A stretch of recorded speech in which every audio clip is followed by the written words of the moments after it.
Hola, ¿qué tal? ¿Cómo andan? En el video de hoy vamos a ver filosofía, es la clase número 1, es para tercer año de psicología social.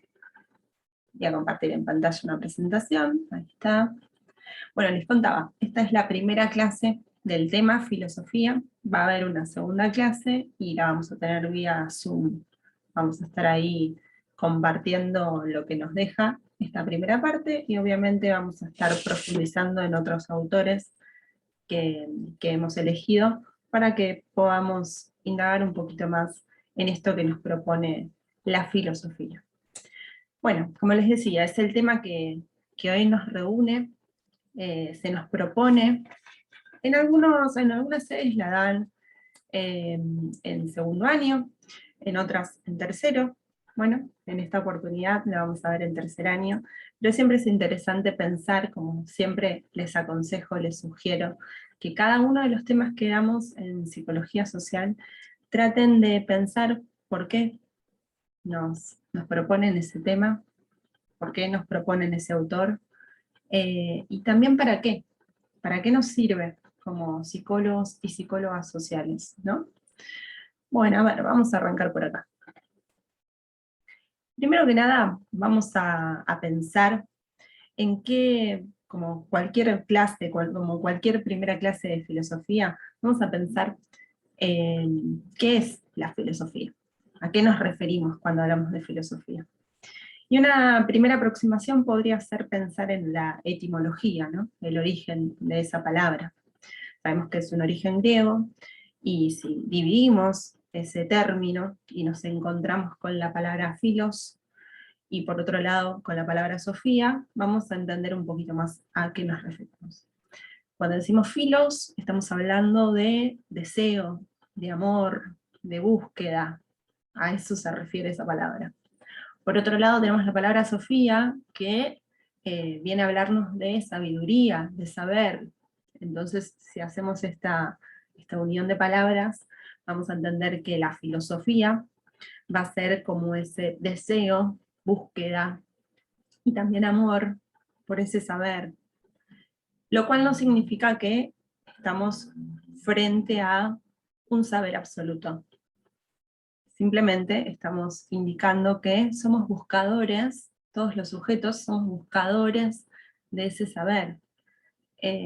Estamos ansiosos, deseosos de querer obtener un saber, una sabiduría. Entonces ahí ya vamos entendiendo por qué en la psicología social sería importante vincularnos con esto que denominamos filosofía. Primero que nada, recuerden lo que venimos diciendo desde primer año, que la psicología social es una epistemología convergente, lo cual significa que vamos a ir tomando conocimiento de distintas disciplinas, la vamos a hacer propia, o sea, la vamos a incorporar a lo que es nuestra metodología de trabajo, a lo que es nuestro marco teórico, y desde allí vamos a empezar a intervenir. Lo vamos a utilizar como herramienta. Así que bueno, esta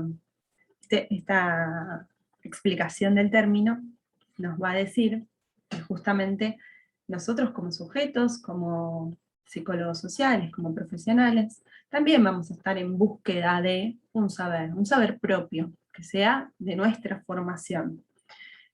Si ya nos vamos un poquito más a las ideas de Pichón, diríamos que nuestro saber propio, nuestro objeto de estudio, es esa unidad de análisis, ese vínculo, y desde allí nos van a empezar a interesar todo lo relativo al hombre en situación, mejor dicho, al sujeto en situación. Y ahí ya estaríamos hablando de los grupos, que es justamente donde nosotros trabajamos, con quiénes trabajamos y dónde nos incorporamos para poder trabajar.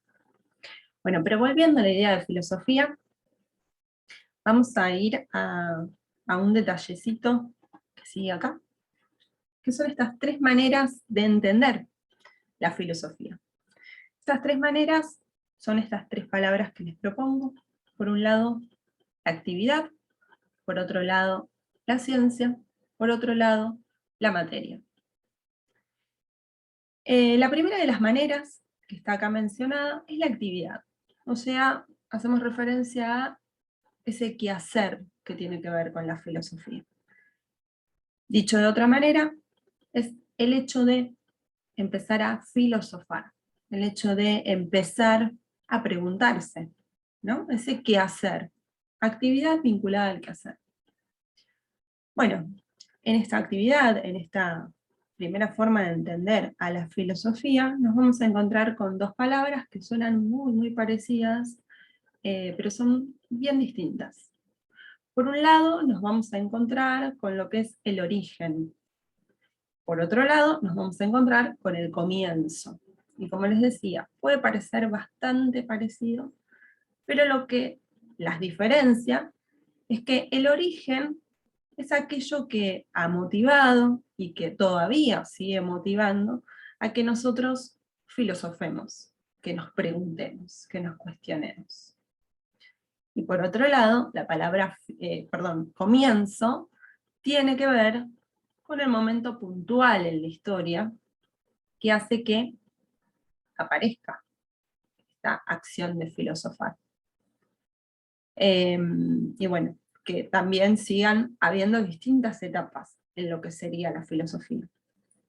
Vuelvo a decir, entonces, origen está vinculado a lo que es el motivo que hace que pensemos, filosofemos, preguntemos, y el comienzo está vinculado a algo histórico, puntual. Bueno, la segunda manera de entender a la filosofía sería pensarla como una ciencia. Y acá ya nos vamos a los orígenes de la filosofía, y entendemos que la filosofía es la ciencia madre de la cual se desprenden otras ciencias. Vamos a decir que lo que hoy conocemos como ciencias humanísticas, en algún momento pertenecieron a la filosofía. Por ejemplo, pensamos en la psicología clínica, pensamos en la antropología, bueno, devienen de la filosofía. Quiere decir que en algún momento fueron parte, pero después esas distintas opiniones que se fueron dando, fueron contrastando, entonces de a poco se fueron como independizando y teniendo su propio campo, y se fueron dividiendo de lo que originalmente era esa filosofía. Se fueron desidentificándose, a eso me refiero. Bueno, y la tercera palabra que tenemos acá, que es la manera de entender la filosofía, es la materia o asignatura, que es la que habitualmente nosotros tenemos en cuenta. ¿Por qué? Porque si comenzamos una carrera, una formación, transitamos la educación secundaria, bueno, vamos a tener ahí la materia filosofía, la asignatura filosofía, y esto nos hace pensar que quizá está desprestigiada, porque veníamos diciendo que la filosofía era la ciencia madre, la que después dio lugar a otras carreras y otras ciencias propiamente dichas. Bueno, ahora decir que simplemente una materia y asignatura hace que se tenga la idea de que está un poco desprestigiada. Por más que en la actualidad tengamos exponentes que están muy renombrados, bueno, decimos que de a poco fue perdiendo su valor. Entonces, esta filosofía con mayúscula que conocíamos, o sea, esta ciencia madre, ya no lo es, y es simplemente una asignatura más dentro de alguna formación. Bueno, pero yo decía en la primera de las opciones, vuelvo acá, en la primera de las opciones que hablaba de actividad, bueno, decía que puede ser entendida desde esta palabra origen. Y cuando decía origen, estaba hablando de los motivos que hacen que nosotros empecemos a filosofar. Entonces vamos acá y vamos a tomar a este exponente que es Jaspers. Él va a hablar de esta idea de origen, ¿no?, de la filosofía, que hace que nosotros podamos filosofar. Y acá nos va a dar tres, nos va a dar tres motivos o tres situaciones puntuales que hacen que vayamos a filosofar. Vamos a decir que la primera es el asombro. el hecho que nosotros nos maravillemos ante alguna situación o que tengamos ese sentimiento de extrañez ante algo que suceda. Entonces eso nos hace preguntarnos, ¿no?, sobre esa realidad, eso que existe, que nos llama la atención. Entonces nosotros vamos a estar iniciando lo que sería un pensamiento filosófico. Algo nos llama la atención, algo nos da esa sensación de extrañeza, y es así como empezamos a preguntarnos y cuestionarnos.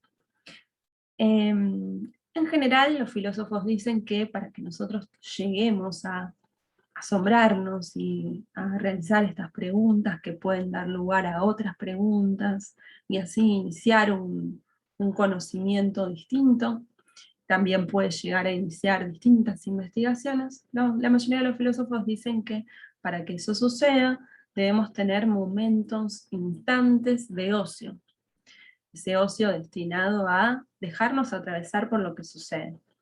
Y creo que esto se relaciona bastante con lo que hacemos los psicólogos sociales. No lo digo por el momento de ocio, sino que lo digo por esto de dejarnos atravesar por eso que observamos, eso que estamos mirando, ¿no? Ya en segundo año empezamos a observar grupos y vemos ciertas situaciones, entonces empezamos como a preguntarnos cosas en general, no solamente los grupos, nos empiezan a llamar la atención distintas cuestiones que tienen que ver con lo social, y eso hace que nosotros ejercitemos lo que es el pensamiento crítico, que no demos nada por natural y por establecido, sino que empecemos a cuestionar lo que se nos presenta, y que quizá a veces no lo problematizamos, sino que no lo damos por sentado que es así. Entonces, la primera propuesta sería esa, ¿no? Dejarse asombrar y empezar a pensar distintas preguntas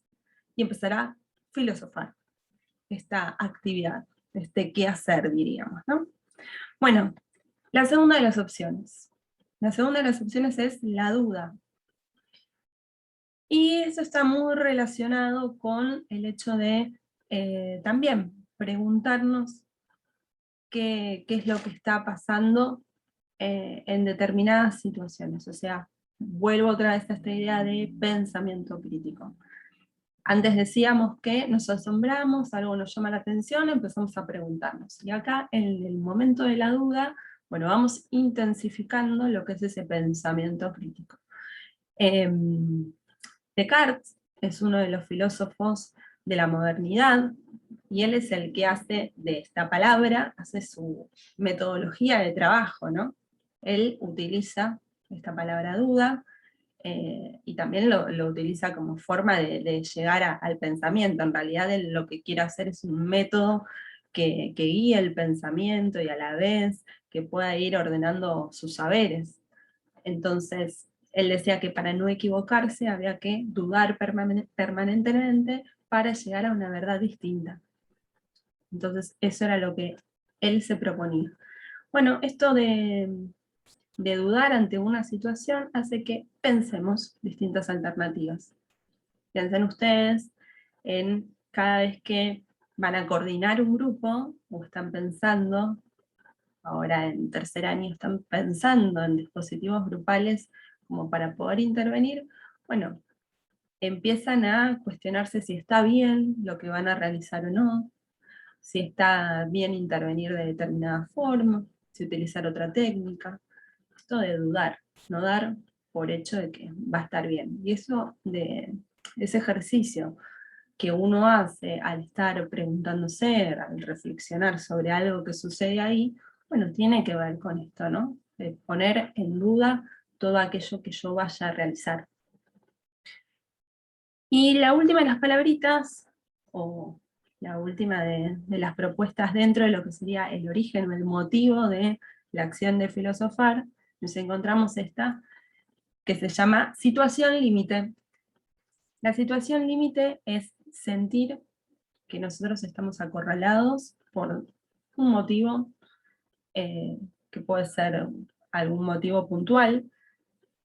Muchas veces se piensa algo así como lo que Moffat nos propone en situación de crisis, cuando él habla del concepto de crisis, bueno, esta idea de situación límite es estar justamente acorralado por determinada situación y que eso nos haga pensar algo distinto.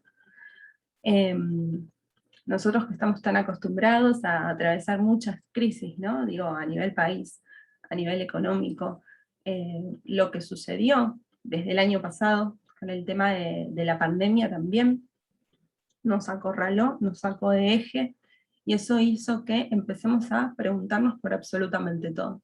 Creo que la pandemia es un claro ejemplo de lo que es una situación límite, ¿no? Nos vimos con una rutina totalmente cambiada, con una situación totalmente nueva, y ahí empezamos a generar un pensamiento nuevo, totalmente distinto, y creo que de ahí han salido muchas reflexiones.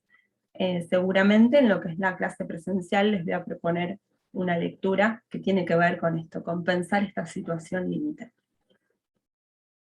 Bueno, pero si vamos a la otra palabrita, hablábamos por un lado del origen, que son las 3 palabras que mencionamos antes, pero si ahora vamos a lo que es el comienzo, la filosofía, entendida como actividad, y desde este término comienzo, decíamos que tiene que ver con momentos históricos, puntuales, que van a ir determinando distintas etapas. Si pensamos lo que fue la evolución o la continuidad que tuvo este trabajo de la filosofía, nos vamos a encontrar con estas etapas.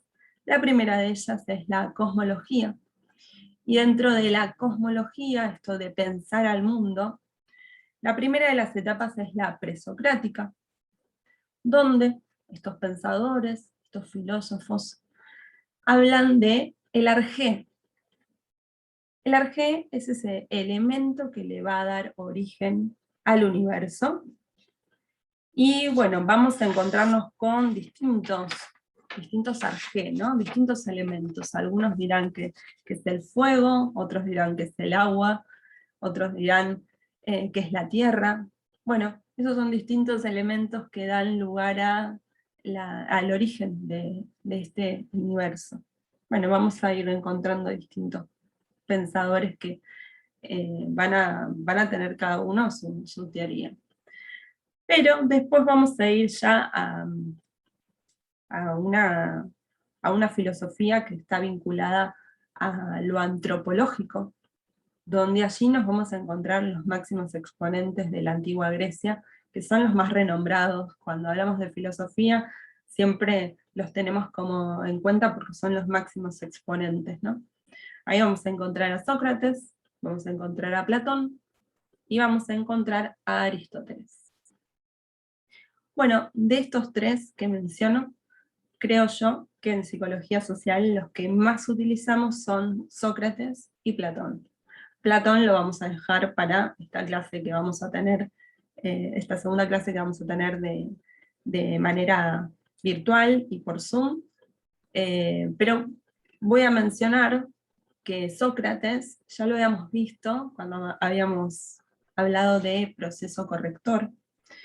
Decíamos que en la psicología social es importante el trabajo que hace el sujeto acompañado del grupo. El grupo siempre lo ayuda a pensar su individualidad, su subjetividad, y es en grupo y es a través de los vínculos que el sujeto empieza a pensar su situación, empieza a pensarse, empieza a integrar lo que es el sentir, pensar y hacer.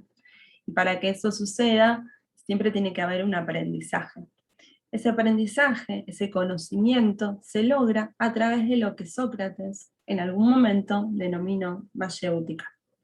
La mayéutica es este proceso a través del cual uno llega a una conclusión distinta, llega a un conocimiento, de alguna manera gesta un conocimiento distinto, puede expresar una sabiduría, un saber distinto, pero ese saber no es que no lo tenía antes, sí, lo tenía antes, y este proceso de preguntarse y repreguntarse, que es lo que implica la mayéutica, hace que se llegue a un proceso de insight, se llegue a un aprendizaje distinto y que la persona, el sujeto, capitalice eso que se cuestionó y esa conclusión a la que llegó, ese aprendizaje que obtuvo, tiene que ver con este proceso de preguntarse y repreguntarse.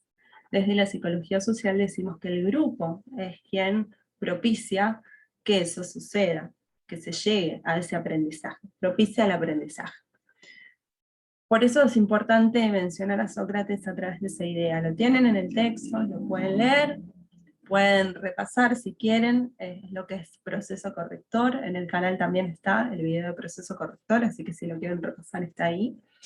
Bueno, les decía que Platón habla de la teoría de las ideas. Vamos a ver lo que es el mito de la caverna. Lo vamos a trabajar en la próxima clase. Así que si lo quieren ir leyendo, lo pueden ir viendo desde ahí. Bueno, estamos hablando entonces de estas distintas etapas. También les voy a recomendar que vean en una línea de tiempo estos distintos filósofos, estas distintas etapas. Bueno, acá están mencionadas algunas, son todas las etapas obviamente posteriores. Acá está Descartes, por ejemplo, que se los mencioné hace un rato, que hablaba de lo que es la duda, del dudar permanentemente. Vamos a ir encontrándonos con Marx, si bien ya lo hemos visto en otros teóricos, en tercer año lo vemos desde la sociología, desde la filosofía. Ya lo habíamos visto cuando vimos Ecro y hablábamos del materialismo histórico. Bueno, todos estos son autores que si tienen la oportunidad de leer van a ver que obviamente el hecho de cuestionarse distintas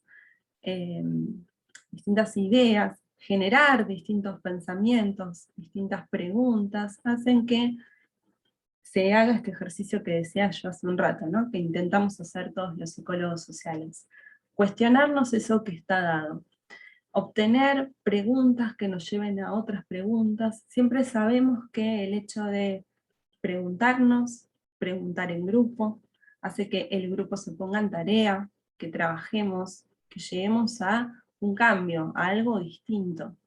Y todos los proyectos que generamos como psicólogos sociales muchas veces surgen así, preguntándose por lo que pasa en el barrio, preguntándose por lo que pasa en la comunidad, preguntándose por lo que pasa en esos grupos con los cuales trabajamos. Entonces, si generamos este ejercicio de pensar permanentemente, seguramente vamos a llegar a una conclusión distinta, seguramente vamos a criticar alguna situación social, vamos a pensar en problemas psicosociales y vamos a poder quizá investigar y probablemente podamos intervenir de un lugar distinto, desde un lugar distinto, y generar ese cambio que decimos que tenemos como objetivo como psicólogos sociales que somos. Bueno, esto es la primera parte de lo que proponemos en Filosofía 1, obviamente se complementa con la lectura del material y se complementa con la segunda clase que ya les mencioné que vamos a tener por Zoom. Bueno, les dejo un saludo, espero que estén muy bien. Gracias.